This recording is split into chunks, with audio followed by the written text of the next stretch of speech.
The upstart airline EZjet developed some management trouble over the past 24 hours as fraud charges were made in court documents in Florida, and the CEO of EZjet, Sonny Ramdio, stepped down in wake of those accusations. The company says that Guyana-based Rosalinda Rasool will act as CEO until a new one is appointed. Yesterday, a U.S. news report stated that healthcare provider Promise Care had sued Ramdio over the alleged siphoning off of over $5.4 million into EZjet's operations.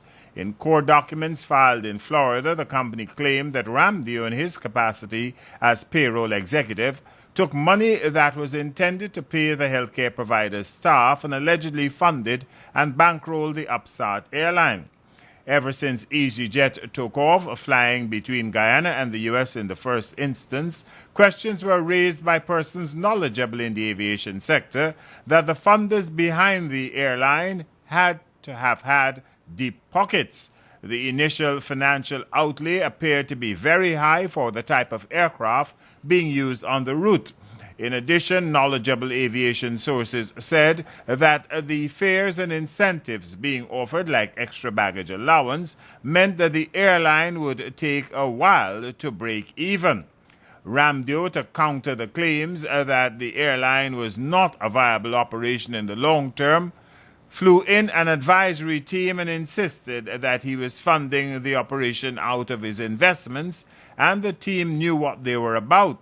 He scoffed at connections to former President Barra Jagdeo and Jagdeo's friend Bobby Ramroop as the real owners of the airline. He declared that was simply not true.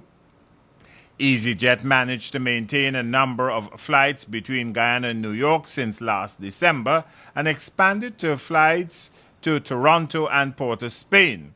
However, it is business unusual for the airline. The company came up with an unorthodox offer that will allow passengers to pay one fare for the month of November and take as many trips as possible during that month.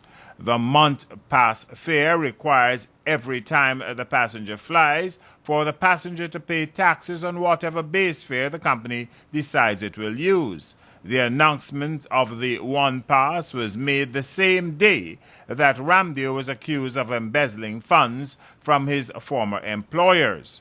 Ramdio is maintaining his innocence on the matter and said he would remain off the job as CEO until the matter is resolved.